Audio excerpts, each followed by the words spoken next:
بسم الله الرحمن الرحيم.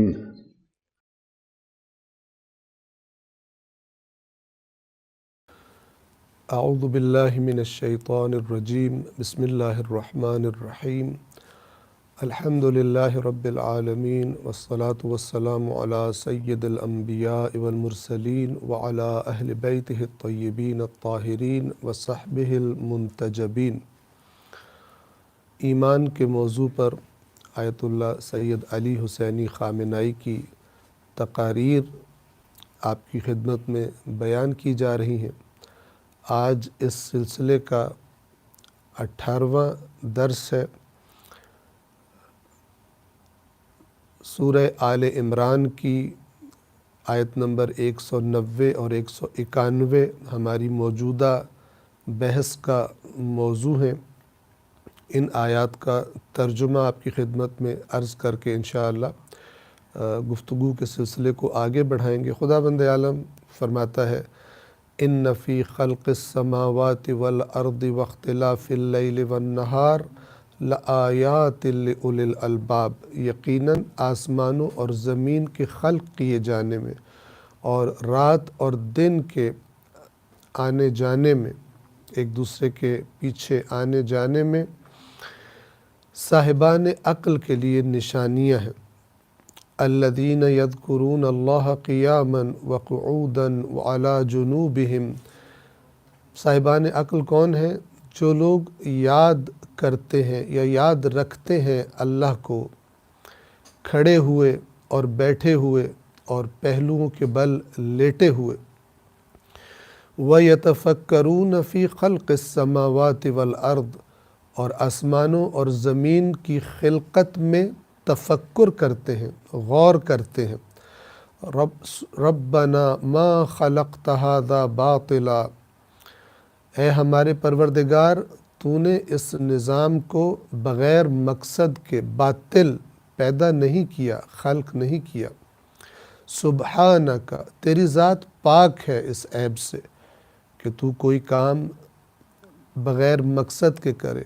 فقنا عذاب النار، پس ہمیں بچا لے آگ کے عذاب سے، یعنی ان لوگوں کے لیے جو عذاب ہے جو زندگیوں کو بے مقصد گزار کر دنیا سے چلے گئے۔ یہ آخری فقنا عذاب النار کی وضاحت میں نے جملہ عرض کیا۔ توجہ فرمائیے، جو آیت، ایک اور آیت جو زیر بحث تھی کل، وہ سورہ بقرہ کی آخری سے پہلی آیت تھی۔ آمن الرسول بما انزل الیہ من ربہ والمؤمنون، رسول ایمان لے آیا ہے جو اس کی طرف اس کے رب کی طرف سے نازل ہوا ہے، والمؤمنون، اور مومن بھی اس کے پیچھے پیچھے وہ بھی ایمان رکھتے ہیں، ایمان لے آئے ہیں۔ اور اس آیت کے آخر میں جا کر فرمایا تھا کہ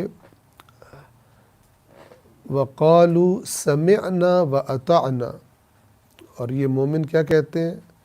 سب سے پہلے خود رسول اللہ اور پھر ان کے بعد باقی مومنین کہتے ہیں سمعنا وَأَطَعْنَا، ہم نے سن لیا اور ہم اطاعت کریں گے، جو ہم نے سنا ہے اس بات کو ہم مانیں گے۔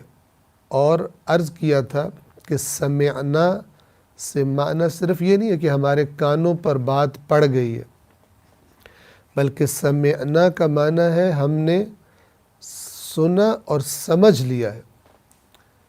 بغیر سمجھے ہم نہیں کہہ رہے کہ ہم اطاعت کریں گے۔ ہمیں بات جو کہی گئی تھی، جو رسول اللہ نے بتائی تھی، وہ ہم نے سنی اور سمجھ لی، بصیرت اور شعور سے قبول کر لی۔ مثال کے ذریعے ہم نے کل وضاحت کی تھی۔ تو اب آگے اس سلسلے کو لے کر چلتے ہیں۔ آیت اللہ سید علی خامنائی فرماتے ہیں یہاں تک ہم نے ان آیات سے کیا سمجھا؟ یہ نکتہ کہ ایمان اور یقین دعوت اسلام سے وابستہ افراد کی خاصیت ہے، خصوصیت ہے، صفت ہے۔ ایمان اور یقین، جو لوگ ایمان نہیں رکھتے یقین نہیں رکھتے اب دوسروں کی کہ جو کہتے ہیں ایمان رکھتے ہیں لیکن در حقیقت نہیں رکھتے، ان کی حالت بیان کی جا رہی ہے۔ اب ہم دیکھتے جائیں کہ ہماری حالت، ہم ان دونوں میں سے کون سے گروہ میں شامل ہیں۔ جو لوگ ایمان نہیں رکھتے، یقین نہیں رکھتے، چونکہ دوسرے اس راہ پر چل رہے ہیں، ہمارا معاشرہ اس رستے پہ چل رہا ہے، اس معاشرے میں مسلمان رہتے ہیں، ہم مسلمانوں کے گھر میں پیدا ہوئے ہیں، ہم فلان مسلک میں پیدا ہو گئے ہیں، چونکہ دوسرے اس راہ پر چل رہے ہیں تو صرف اسی لیے یہ بھی احتیاطاً چلے جا رہے ہیں ان کے ساتھ۔ جیسے بھیڑیں ہوتی ہیں، ایک بھیڑ آگے آگے چلتی ہے، باقی بھیڑیں اس کے پیچھے پیچھے چلتی ہیں، انہیں پتہ نہیں ہوتا اگلی بھیڑ کہاں جا رہی ہے، بس وہ دیکھتے ہیں کہ وہ جا رہی ہے تو ہم بھی اس کے پیچھے پیچھے چلیں گے۔ چونکہ دوسرے اس راہ پر چل رہے ہیں تو صرف اسی لیے یہ بھی احتیاطاً چلے جا رہے ہیں۔ ایسے لوگ فکر اسلامی کی حدود میں داخل نہیں ہوئے ہیں، جسے فکر اسلامی اور دوسرے لفظوں میں فکر قرآنی، اسلامی تفکر در قرآن ہمارا بڑا موضوع یہ ہے۔ فرما رہے ہیں کہ جو اسلامی طرز تفکر در قرآن، یہ ہمارا بڑا اور اصلی کلی موضوع ہے۔ توجہ فرمائیے کہ اس فکر میں، اسلامی فکر میں یہ لوگ داخل، اسلامی فکر کی حدود میں داخل نہیں ہوئے، باہر ہے ابھی۔ پھر فرماتے ہیں کہ تکلف کی کوئی بات نہیں ہے، یعنی آپ یہ نہ سمجھیں کہ میں تکلف سے یہ کہہ رہا ہوں اور میں تو خبردار کر رہا ہوں، یہ کوئی تکلف کی بات نہیں ہے۔ ایمان ضروری ہے، حقیقی ایمان ضروری ہے۔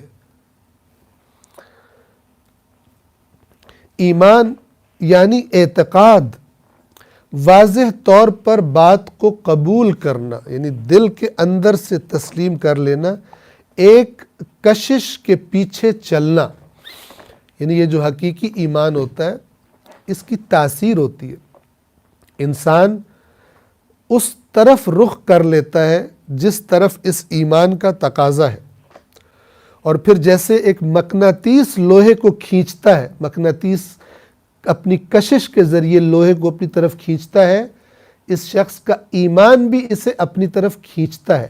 تو یہ فرما رہے ہیں کہ ایک کشش کے پیچھے چلنا، اگر دین و قرآن کے مکتب میں یہ قوت جاذبہ نہیں ہے، آپ کہہ رہے ہیں کہ میں قرآن کو مانتا ہوں، میں ایمان رکھتا ہوں، لیکن وہ قوت جاذبہ جو آپ کو کھینچے، جو آپ کو اپنی طرف لے چلے، باقی چیزوں کی کششوں پر غالب آ جائے، دنیا پرستی کی بڑی کشش ہوتی ہے، دنیاوی لذات کی بڑی کشش ہوتی ہے، البتہ حرام لذات، ان سے کھینچ کر اپنی طرف لے چلے۔ اگر قرآن و دین و قرآن کے مکتب میں یہ قوت جاذبہ نہیں ہے تو اس نے آپ کے دل کو تسخیر نہیں کیا ہوا ہے۔ ایمان وہ ہے جو دل کو تسخیر کر لیتا ہے، یعنی اگر اس دل میں ایمان نہیں ہے تو یہ دل مردہ ہے، نور اسلام سے زندہ نہیں ہے، حیات نہیں بخشی، زندگی نہیں بخشی اس ایمان نے، اس اسلام نے اس دل کو، مردہ ہے۔ جیسے گزشتہ درسوں میں یہ بات گزری کہ عمل بتاتا ہے ایمان ہے یا نہیں ہے، اور پھر مثال دی تھی کہ آپ دنیا میں دیکھتے ہیں کہ دو بندے اپنی عملی زندگی میں، پریکٹیکل لائف میں، لائف سٹائل میں، اپنے اعمال میں، اپنے کردار میں دونوں مجرم ہیں، دونوں نفس پرست ہیں، لیکن فرق کیا ہے؟ ایک کہتا ہے میں خدا کو مانتا ہوں، دوسرا کہتا ہے میں خدا کو نہیں مانتا، لیکن عملی طور پر دونوں ایک جیسے ہیں۔ دونوں کے دل مردہ ہیں ایمان کے اعتبار سے. ایمان نے انہیں اس نے زندہ نہیں کیا اس کے دل کو بھی کہ جو کہہ رہا ہے کہ میں خدا پر اعتقاد رکھتا ہوں. یہ فرما رہے ہیں کہ یعنی اگر اس دل میں ایمان نہیں ہے تو یہ دل مردہ ہے, نور اسلام سے زندہ نہیں ہے, اسے مسلم نہیں کہا جا سکتا. پس ایمان ضروری ہے. یہ ایک بات ہے, یہ ایک نقطہ ہے جس کو آپ سمجھیں. ایمان جو زندہ کرے, جس میں دل میں وہ ایمان نہیں ہے, اس شخص کو مسلم نہیں کہا جا سکتا. چونکہ مسلم کیا ہے؟ تسلیم, اللہ کے حکم کے قانون کے آگے سر تسلیم خم کر دیا, اس نے جھک گیا خدا کو. یہ حقیقی ایمان کرواتا ہے انسان سے. اور اگر آپ دیکھتے ہیں کہ سرکشی ہو رہی ہے, خدا کی نافرمانی ہو رہی ہے, تو اس ایمان نے اثر نہیں کیا یعنی ہے ہی نہیں. نام ہے اس کا, حقیقت ایمان نہیں ہے. اس کے بعد آگے بڑھتے ہوئے آیت اللہ سید علی خامنائی ایمان کی اقسام بیان فرماتے ہیں کہ ایمان کی کتنی قسمیں ہیں. توجہ کیجئے, یہاں قسموں سے مراد غلط والی قسمیں. پہلے غلط اقسام بتائیں گے جو ٹھیک نہیں ہے, انہیں لوگ ایمان سمجھتے ہیں لیکن وہ ایمان ہوتے نہیں ہیں. وہ کون سے ایمان ہے؟ فرماتے دوسری بات یہ ہے کہ ایمان کی دو قسمیں ہیں. ایمان کی ایک قسم تقلیدی اور تعصبی ایمان. تقلیدی ایمان اور تعصبی ایمان, یعنی اندھی تقلید کر رہا ہے اور کہتا ہے میں مومن ہوں. اور دوسرا تعصب کی وجہ سے, کیونکہ ہمارا گروپ, کیونکہ ہمارا مسلک, کیونکہ ہمارا دین یہ کہتا ہے لہٰذا ہم یہ کرتے ہیں. دلیل نہیں ہے اس کے پاس, چونکہ دوسرے جو ہے وہ فلان کام کرتے ہیں ہم نہیں کریں گے, چونکہ ہم کرتے ہیں ٹھیک ہے, کیونکہ دوسرے کرتے ہیں غلط ہے. یہ دلیل ہے, اسے کہتے ہیں تعصب. اور یہ بڑی خطرناک ترین بیماری ہے. اللہ کے نبی نے صلی اللہ علیہ وآلہ وسلم متعصب لوگوں کو, جو تعصب کرتے ہیں اپنے رشتہ دار کے لیے, اپنے خاندان کے لیے, اپنے مسلک کے لیے, کسی بھی لیول پہ چلے جائیں. تعصب کیا مطلب؟ ہماری پارٹی ٹھیک ہے, دوسری پارٹیاں سب غلط. بس یہی ہماری دلیل ہے. کیوں تمہاری پارٹی ٹھیک ہے ہمیں نہیں پتہ, لیکن ہماری پارٹی ہے لہذا ٹھیک ہے. ہم نے صحیح ہمارا بندہ کرے, ہماری پارٹی کا بندہ صحیح کرے غلط کرے, ہم نے اسی کی حمایت کرنی. یہ دلیل ہے. اسے کہتے ہیں تعصبی ایمان. اس کی وضاحت فرماتے ہیں, توجہ کیجئے. چونکہ آباء و اجداد اور بزرگ اعتقاد رکھتے تھے تو ہم نے بھی یقین کر لیا. یہ ہے تقلیدی ایمان. جس گھر میں پیدا ہوا, اب آپ ذرا غور کیجئے, جس گھر میں پیدا ہوا وہاں کے لوگ جو کچھ کرتے تھے اس نے کہا یہی ٹھیک ہے, میں بھی ایسے ہی کروں گا. خوب جب انسان بچہ ہو, بالغ نہ ہو, عقل اس کی بالغ نہ ہوئی ہو, سوچ سمجھ اس میں پیدا نہ ہوئی ہو, تب تک تو قابل قبول ہے. لیکن جب اب وہ سوچنے سمجھنے لگا ہے, صحیح غلط میں تمیز کرنے لگا ہے, بالغ ہو گیا ہے, اب بھی اسی روش پر قائم رہے. اس کی عقل سوال پیدا کرے کہ تم کیوں یہ کام کر رہے ہو. وہ کہے نہیں ابا کرتے تھے, دادا کرتے تھے, ہماری ساتھ پوچھتے یہی کر رہی ہیں, ہم نے سنا یہی ہے لہذا ہم اسی کے پیچھے چلیں گے. اب یہ قابل قبول نہیں ہے. اگر یہ دلیل قابل قبول ہو تو پھر اس کا مطلب ہے کہ روز قیامت دوسرے بھی, اگر کافر بھی اگر یہ دلیل آ کے دیں, دوسرے لوگ بھی یہ دلیل آ کر دیں, تو پھر اللہ تعالیٰ کیسے انصاف کرے گا کہ آپ کی بات ہماری بات قبول کر لے, دوسروں کی بات قبول نہ کرے, جبکہ ہماری عقلی ذہنی حالت دونوں کی وہی ہے. دونوں اندھی تقلید میں اپنے اپنے نظریات کے پیچھے چل رہے تھے جو ان کے آباء و اجداد اور بزرگان سے ان تک پہنچے تھے.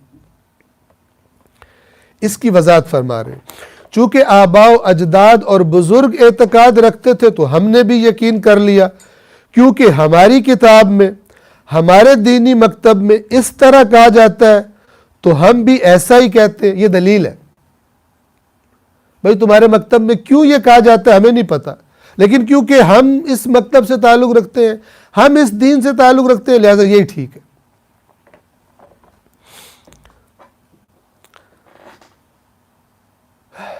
اگرچہ تم، اب اگلی بات کیا ہے توجہ کیجئے، اگرچہ تم دلیل بھی لے آؤ تو فضول میں لائے ہو. ہم دلیل کو نہیں مانتے،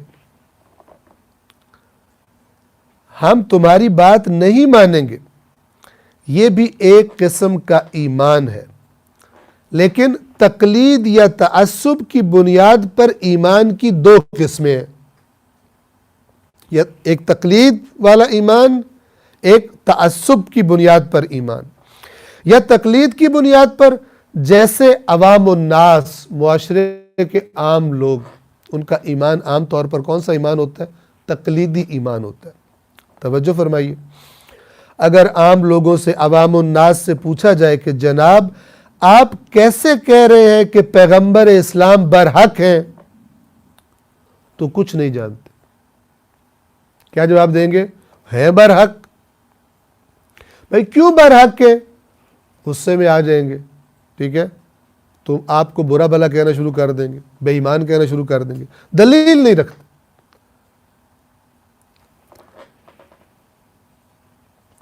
کچھ بھی نہیں جانتے، کیونکہ اجداد نے کہا ہے، بزرگوں سے سنا ہے، کیونکہ اسکول میں استاد نے کہا ہے، کیونکہ کوچہ و بازار کے لوگ عام طور پر کہتے ہیں کہ پیغمبر برحق ہے. ہم جہاں بھی جاتے ہیں اس معاشرے میں سب کہتے ہیں پیغمبر برحق تھے، لہذا پیغمبر برحق ہے. اب میں آپ کی خدمت میں عرض کروں کہ فرض کرے ایک ایسا شخص کو جو کسی باطل دین کو دین مانتا ہے، جو بالکل بے دین ہے، اس کو آپ کیسے تبلیغ کر سکتے ہو؟ آپ جو بھی دلیل دو گے وہ آگے سے کیا دلیل دے گا؟ ہمارے بزرگ ایسے، میں نے ایسے ہی رہنا.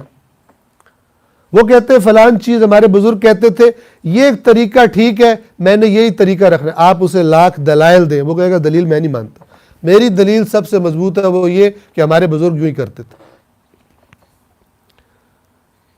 آپ کو معلوم ہونا چاہیے کہ قرآن مجید نے بتایا ہے کہ ہر نبی جب آتا تھا تو اس نبی کی بات کو رد کرنے کے لیے، اس نبی کی بات کا انکار کرنے کے لیے جو دلیل پیش کی جاتی تھی، مخالفین جو اللہ کے نبی کو دلیل دیتے تھے، وہ یہی دلیل ہوتی تھی.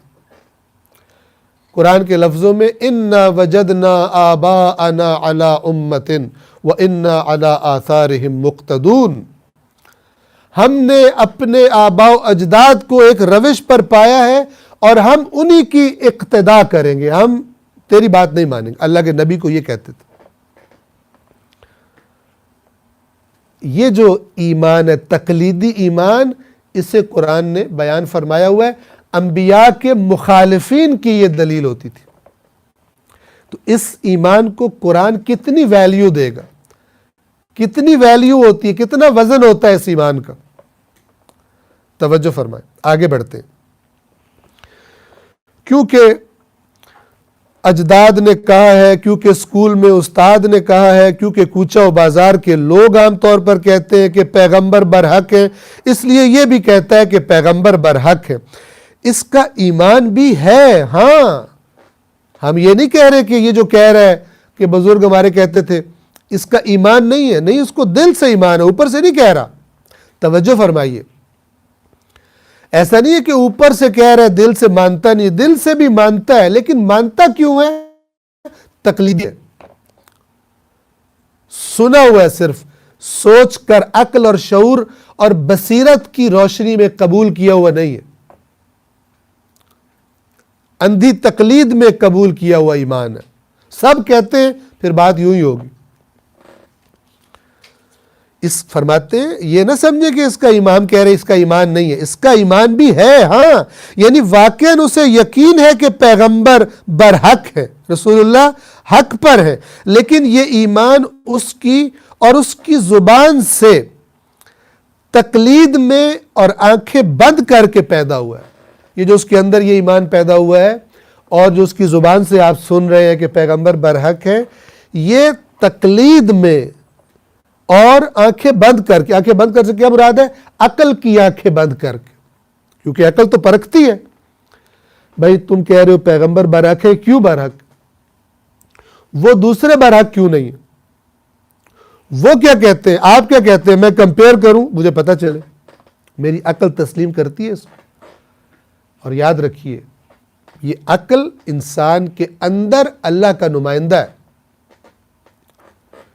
روایات کی زبان میں اس عقل کو رسول باطنی، پیغمبر باطنی، یعنی خدا کا ایک نمائندہ اندر بیٹھا ہوا ہے، اسے پیغمبر باطنی کہا گیا. کیوں؟ اگر اس عقل پر سے خواہشات کو ہٹا دیا جائے، جو خواہشات اس پر پریشر ڈالتی ہیں اور اپنی مرضی کی طرف اس عقل کو موڑ لیتی ہیں، اپنی مرضی میں استعمال کرتی ہیں، اگر خواہشات اور تعلقات ان سب کو ہٹا دیا جائے اور عقل کو آزاد چھوڑ دیا جائے، تو عقل آپ کو صحیح مشورہ دے گی اور آپ کو صحیح اور غلط بات کو الگ کرنا بتائے گی. کیوں؟ یہی سبب ہے کہ آپ قرآن مجید کا مطالعہ فرمائیں. قرآن مجید بھرا پڑا ہے کہ خداوند عالم کوئی ارشاد فرماتا ہے اور پھر کہتا ہے افلا تعقلون، کیا تم عقل استعمال نہیں کرتے ہو؟ افلا یتفکرون، کیا یہ لوگ فکر نہیں کرتے؟ اور ابھی یہ جو ہم آیات پڑھ رہے ہیں سورہ آل عمران کی آیت نمبر 191، ہم نے 190 میں کیا پڑھا؟ یہ نشانیاں کن کے لیے؟ آسمان و زمین کی خلقت اور رات اور دن کے آنے جانے میں. اس کے لیے کہ جو جیسے مثلا حیوان دیکھتی ہے روز دن ہوتا ہے روز رات ہوتی ہے، اسے فکر ہی کوئی نہیں، اس کا دماغ ہے ہی نہیں اس کا. یہ بھی اسی طرح کبھی سوچا نہیں کہ یہ کیسے رات اور دن کا نظام چل رہا ہے، اسے کون چلاتا ہے، یہ اتنا منظم نظام کائنات کیسے وجود میں آ گیا، سوچتے ہی نہیں. جانوروں کے ساتھ شباہت رکھتے ہیں، گویا کہ عقل نہیں ہے ان کے پاس. یہ آیات نشانی ہے لِأُولِي الْأَلْبَابِ، صاحبان عقل کے لیے. اور اگلی آیت 191 میں کیا فرمایا؟ وَيَتَفَكَّرُونَ فِي خَلْقِ السَّمَاوَاتِ وَالْأَرْضِ. یہ تو بہت بڑے لیول کا تفکر کرنے والے ہیں، آسمان و زمین میں غور کرتے ہیں ان کے کیسے بنے، یہ نظام کیسا نظام ہے. یتفکرون، تفکر کرتے ہیں. یہ نہیں کہتے ہمیں کیا پتا، ہمارے ابا نے کہا تھا یہ اللہ نے بنایا، ہمارے دادا نے بنایا تھا، ہمارے دادا نے کہا تھا یہ اللہ نے بنایا ہے، اور ایک رسول آئے تو انہوں نے کہا بس چونکہ انہوں نے کہا ہے ہم مانتے ہیں. توجہ فرمائیں. یہ تھا تقلیدی ایمان، آباء و اجداد سے سن سنا کے جو ایمان دل میں پیدا ہوا تھا. دوسری قسم کون سی ہے؟ تعصبی ایمان، تعصب کی بنیاد پر پیدا ہونے والا ایمان. یہاں پر میں کتاب کی عبارت سے پہلے تعصب کا معنی آپ کی خدمت میں واضح کر دوں. توجہ کیجئے، تعصب کسے کہتے ہیں؟ تعصب یہ ہوتا ہے کہ انسان ایسی صفت کو، ایسی چیز کو تعصب کہتے ہیں کہ جس کی وجہ سے انسان کسی صحیح بات کو بھی ماننے سے انکار کر دے، اس کا مخالف ہو جائے.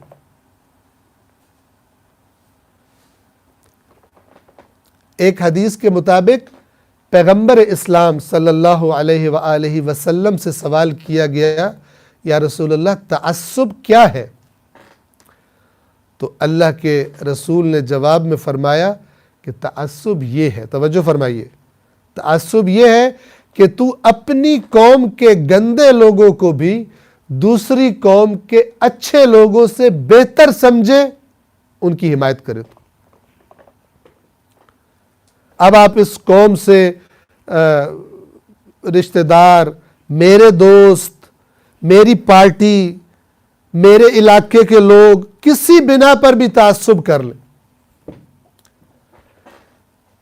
کوئی بھی چیز جو سبب بنتی ہے کہ آپ ناحق کسی کی حمایت کرتے ہیں، اگرچہ وہ ظالم بھی ہو، مجرم بھی ہو، اور دوسرا اس کی آپ مخالفت کرتے ہیں کیونکہ آپ کے خاندان کا نہیں ہے، آپ کی برادری کا نہیں ہے، آپ کا مثال کے طور پہ آپ والی زبان نہیں بولتا، اس کی زبان کوئی دوسری ہے۔ آپ دیکھتے ہیں ہمارے اپنے ملک میں زبانوں کی وجہ سے تعصب پایا جاتا ہے۔ ہماری یہ زبان ہے، تمہاری وہ زبان ہے، تم اور ہو، ہم اور ہیں۔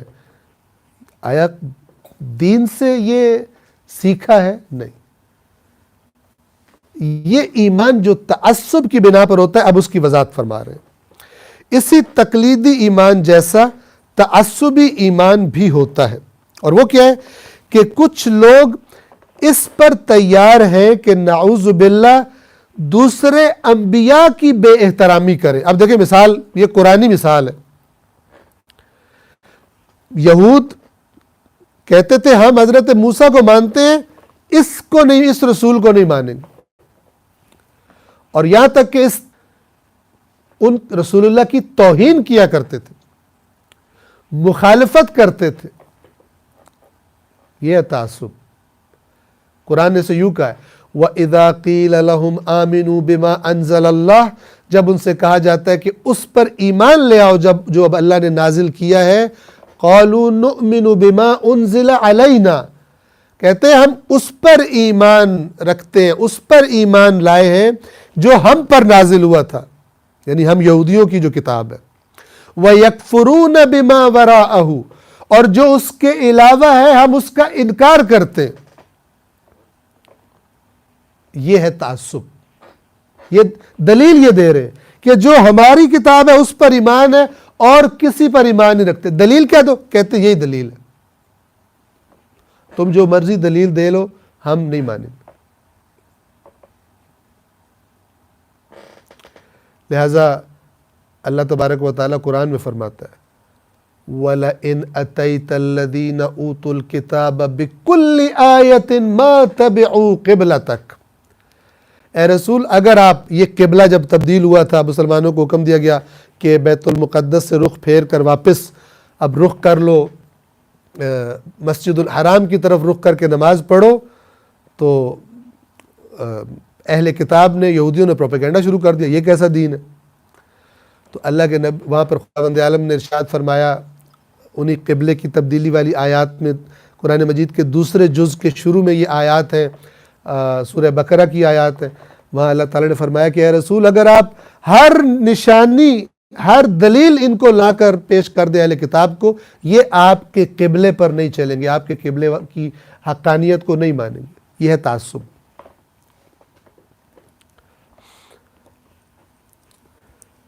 توجہ کیجیے،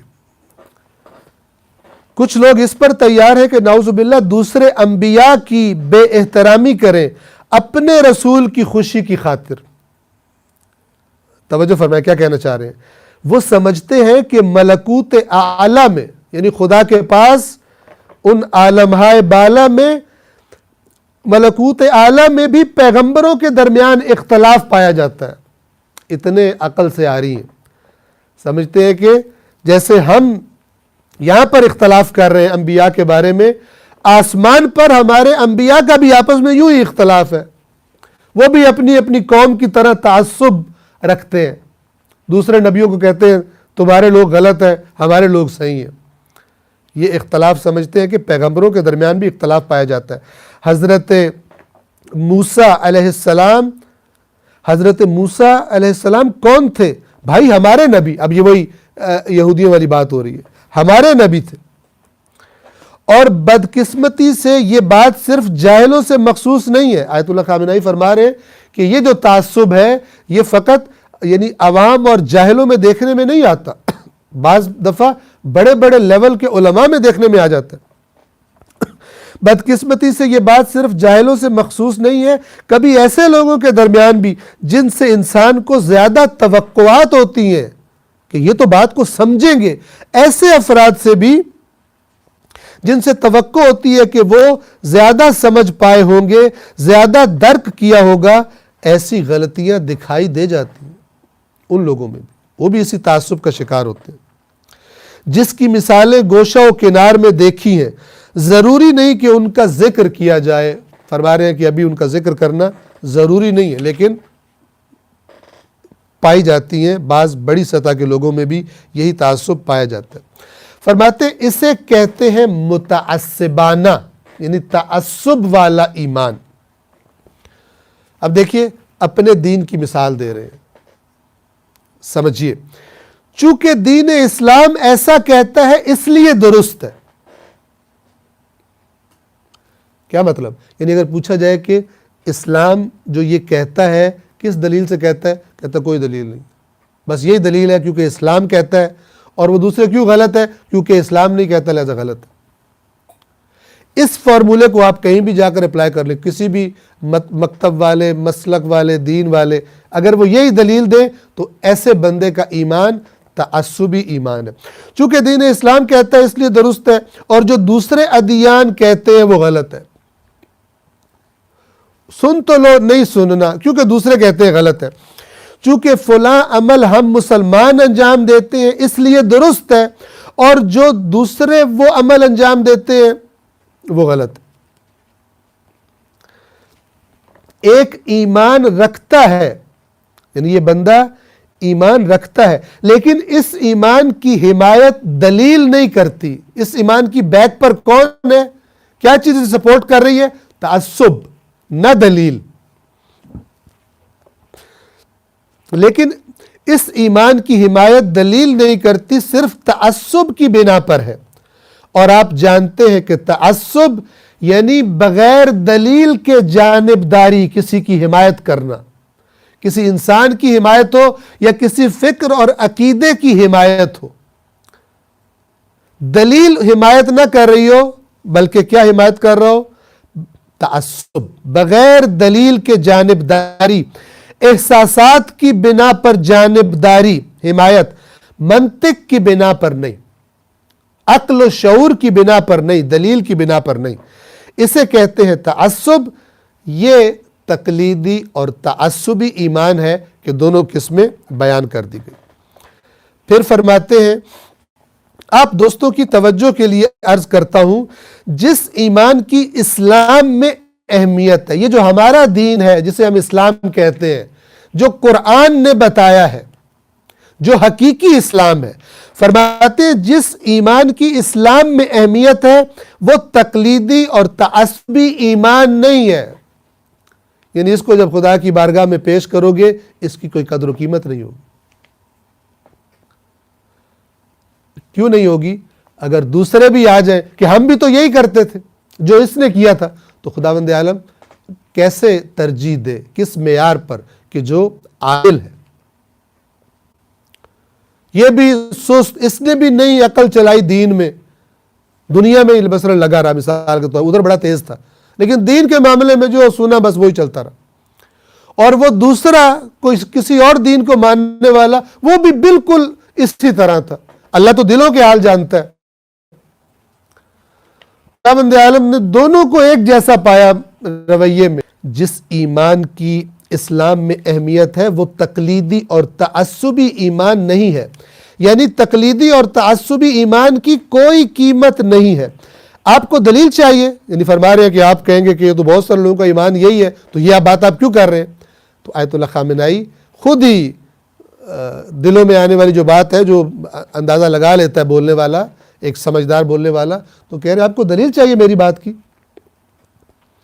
فرماتے ہیں 10 دلائل میں سے ایک دلیل بیان کرتا ہوں۔ 10 دلائل پیش کیے جا سکتے ہیں، ایک دلیل بیان کرتا ہوں، اور وہ ایک دلیل یہ ہے کہ جب ایمان تقلید اور تعصب کی بنا پر ہو تو اس کا زائل ہونا بھی اس ایمان کے حاصل ہونے کی طرح آسان ہوتا ہے۔ اس ایمان کو جو یہ تقلید یا تعصب کی بنا پر ایمان لے کر پھر رہا ہے، اس پر اس نے کوئی محنت نہیں کی۔ محنت کس چیز کے ذریعے محنت نہیں کی؟ فکر کرنے کے ذریعے سے، سوال کرنے کے ذریعے سے، سمجھنے کے لیے پوچھنے کے ذریعے سے، تفکر کے ذریعے سے، اس نے کوئی محنت نہیں کی۔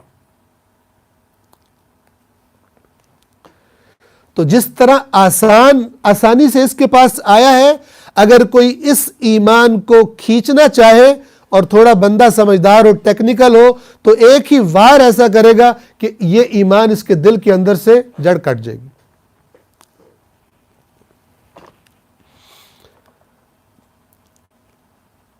اب آگے مثال دے کے پیش کر رہے ہیں کہ جس طرح سے ایک بچے نے کسی زحمت کے بغیر اور ایک شاگرد نے کسی محنت کے بغیر والدین یا اسکول کے استادوں سے ایک ایمان مفت میں لیا ہے، خود نہیں سوچا،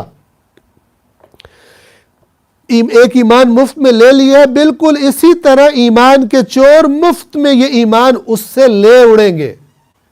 جیسے کہ آج کل ہم دیکھتے ہیں یہ جو اسی طرح کا تقلیدی ایمان ہے، ہماری نوجوان نسل پریشانیوں کا شکار ہے۔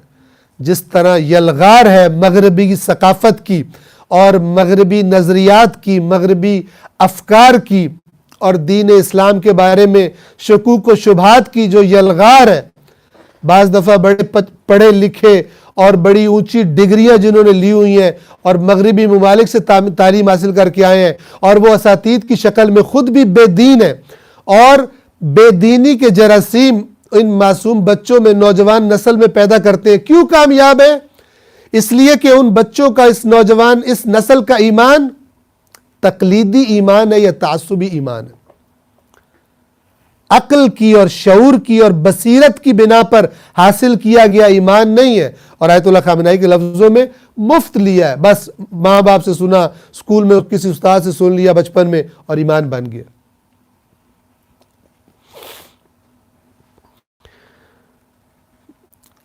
جس طرح ایک بچے نے کسی زحمت کے بغیر اور ایک شاگرد نے کسی محنت کے بغیر والدین یا اسکول کے استادوں سے ایک ایمان مفت میں لے لیا، بالکل اسی طرح ایمان کے چور مفت میں یہ ایمان اس سے لے اڑیں گے۔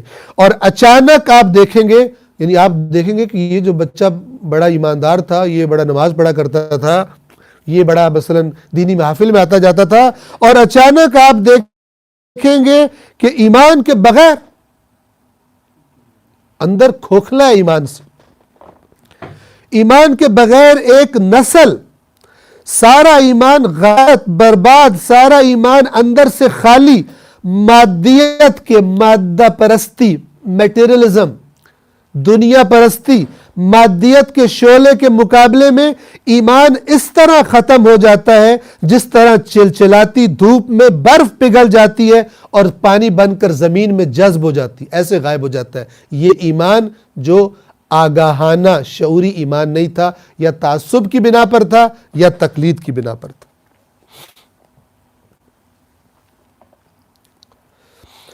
میں کس کے بارے میں کہہ رہا ہوں؟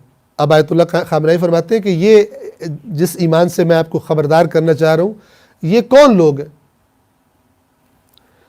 توجہ کیجئے گا، میں کس کے بارے میں کہہ رہا ہوں؟ عام طور پر تو یہی کہا جائے گا کہ نسل جوان کے بارے میں زیادہ تر لوگ یہ سمجھتے ہیں، اور یہ جو نسل جوان ہے اس سے جو پہلی نسل ہے، مثلا فرض کریں نسل جوان سے ہم مراد لیں وہ نسل کے جو ابھی اسکولوں میں، کالجز میں، یونیورسٹیز میں پڑھ رہی ہے۔ اس سے پچھلی نسل کون ہے؟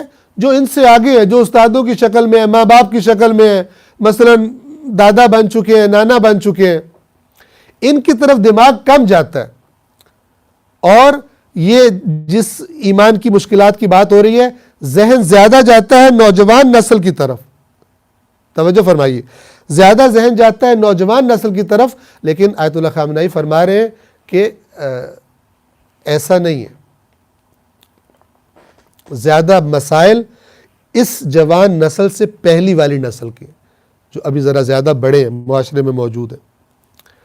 توجہ فرمائیں، میں کس کے بارے میں کہہ رہا ہوں؟ عام طور پر تو یہی کہا جائے گا کہ نسل جوان کے بارے میں، لیکن عرض کر دوں کہ میں یہ نہیں کہہ رہا کہ بغیر ایمان کی نسل جوان ہے۔ بہت اچھی طرح غور کیجئے، یہ تو پھر سوال کر لیتے ہیں، یہ تو پھر ادھر ادھر پوچھ رہے ہوتے ہیں کہ صحیح جگہ مل جائے کہ جہاں سے مجھے میری عقل قبول کرے اس دین کو۔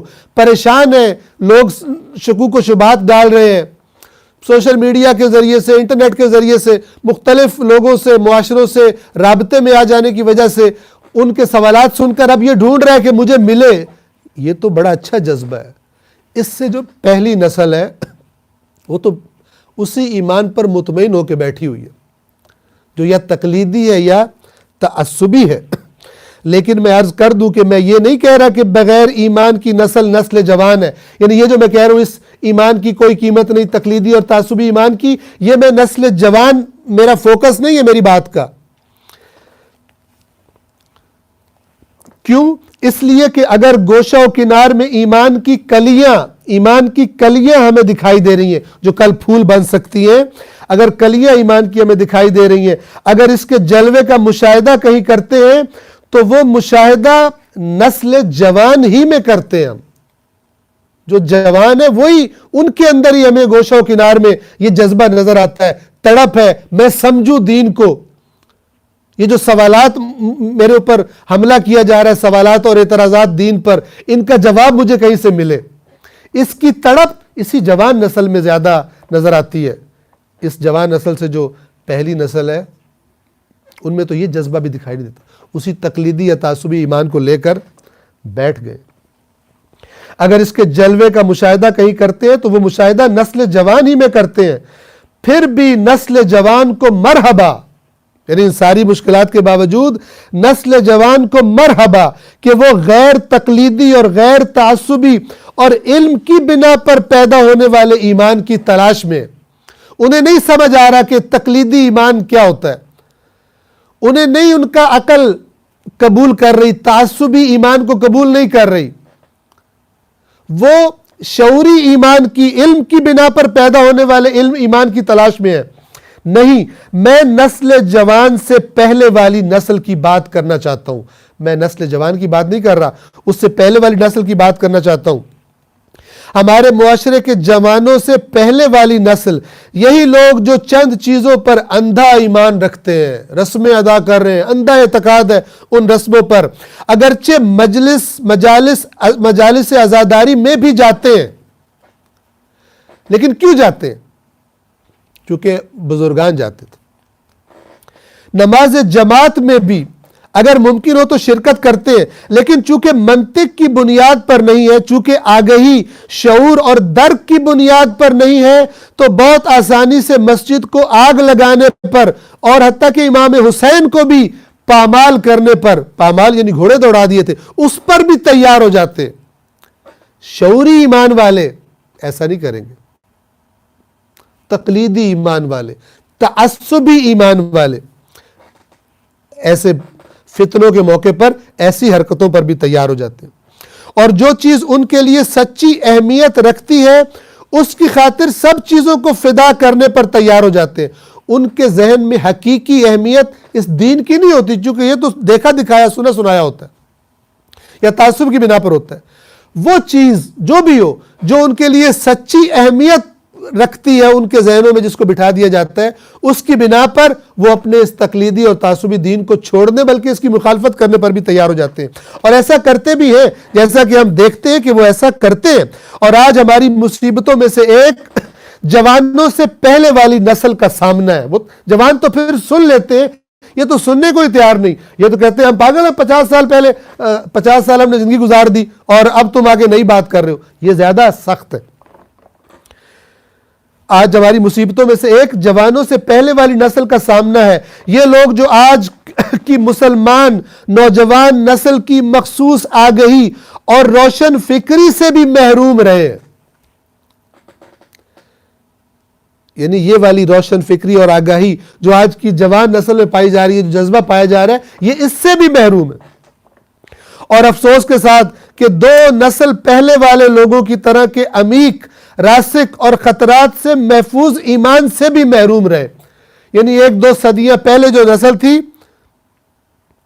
ان کے ایمان زیادہ محفوظ تھے اس موجودہ نسل سے جو ہماری جوان نسل سے پہلے والی نسل ہے. کیوں کہ 1-2 صدی پہلے ایمان پر وہ حملے نہیں ہو رہے تھے، وہ منصوبے نہیں تھے اسلام کے خلاف جو آج بنائے جا رہے ہیں. ان کا تو پھر ایک نوجوان جو ہے وہ سوالات کے ذریعے جاننے کی کوشش تڑپ کرتا ہے. لیکن یہ جو اندھی تقلید میں مومن بن کے بیٹھے ہوئے ہیں اور یہ تعصب کی وجہ سے مومن ہیں، اپنے گروپ کا تعصب میں اپنے مسلک کی سپورٹ کر رہے ہیں، ان کی مصیبت زیادہ بڑی ہے ہم پر. یہ زیادہ بڑی مشکل ہے ہمارے سامنے. نہ وہ درک و شعور و آگہی ہے کہ جس کی روشنی میں وہ اپنے اندر ایک مضبوط ایمان پیدا کر لیں. درک، ادراک، عقل، شعور آگہی بھی نہیں ہے کہ اس کے ذریعے سے وہ اپنے اندر ایک مضبوط ایمان پیدا کر لیں. اور دوسری طرف سے پیسہ، مقام، شہرت، آسودگی اور آسائشوں کو نظر انداز کر دیں اور ڈٹ کے دین کے لیے کھڑے ہو جائیں. یہ بھی نہیں ہے ان کے پاس.